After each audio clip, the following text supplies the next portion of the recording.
अजय देवगन और तब्बू का आमना सामना जब दृश्यम में हुआ था तब हर कोई हैरान था।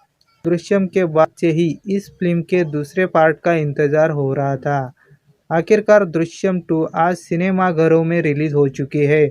पूरे 7 साल के इंतजार के बाद अजय देवगन विजय सालगांवकर बनकर अपने परिवार के साथ वापस लौटे हैं। लेकिन इस बार कोई नई कहानी नहीं है, बल्कि पुरानी ही कहानी को एक बार फिर से कुरेदा गया है। इस पुराने केस को रीओपन होने में दर्शकों को मजा आएगा या नहीं, इसी के बारे में आज हम बात करने वाले हैं। समीर देशमुख मर्डर केस को अब पूरे 7 साल हो चुके हैं और इन 7 सालों में विजय सालगांवकर और उसका परिवार पुराने जख्मों से उभर कर आगे बढ़ चुका है। विजय अब मिराज केबल के साथ साथ एक सिनेमा घर भी चलाता है, साथ ही वो एक फिल्म भी बनाने की तैयारी कर रहा है। वही डीआईजी मीरा देशमुख अब भी लंदन से हर साल आकर अपने बेटे की आत्मा की शांति के लिए प्रार्थना कर रही है, पर मीरा कुछ भूल नहीं पाई है। पुलिस एक चौथी फेल से अपनी हार को इतनी आसानी से एक्सेप्ट नहीं कर सकती और यही वजह है कि काफ़ी कोशिशों के बाद और सबूत जोड़ने के बाद ये केस दोबारा से खुलता है। लेकिन क्या इस बार विजय के परिवार को उस क्राइम की सज़ा होगी या ये चौथी फेल फिर से बच जाएगा? ये देखने के लिए आपको फिल्म देखनी होगी। फिल्म में फर्स्ट हाफ की बात करें तो शुरुआत में कहानी थोड़ी धीमी लगती है। शुरुआत के हिस्सों में हाफ पॉइंट थोड़े कम लगेंगे, बल्कि कुछ सीन में आपको लगेगा कि आखिर ये क्यों दिखाया गया, ये सीन कुछ समझ नहीं आया।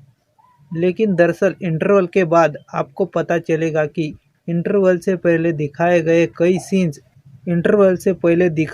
कई सीन्स का कनेक्शन कहानी के बिल्डअप से है।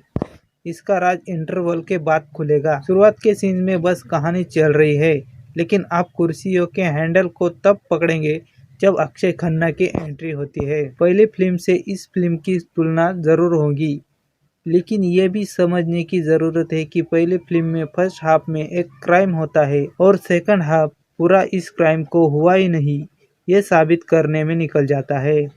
लेकिन यहाँ ऐसा नहीं है। दृश्यम 2 में इंटरवल से पहले सिर्फ पहले के टुकड़ों के बिखरे गए हैं, जिन्हें सेकंड हाफ में कुछ ऐसे समेटा गया है कि आपको मज़ा आ जाएगा। यही वजह है कि शानदार क्लाइमैक्स के बाद ये दृश्यम 2 अपनी ही पहली फिल्म को टक्कर नहीं दे सकती। एक्टिंग की बात करें तो इस फिल्म में भी अजय देवगन ने अपनी आंखों से ही अभिनय किया है, क्योंकि बोलने का काम इस फिल्म में उनके पास नहीं है। श्रेया शरण की आंखों का खौफ आप तक भी पहुंचेगा। हालांकि इस बार दोनों बेटियों के पास डरने के अलावा और कुछ नहीं है। दृश्यम अगर आपने देखी है तो आप इस फिल्म का ये दूसरा पार्ट ज़रूर देखें, क्योंकि ये आपको निराश नहीं करेगा।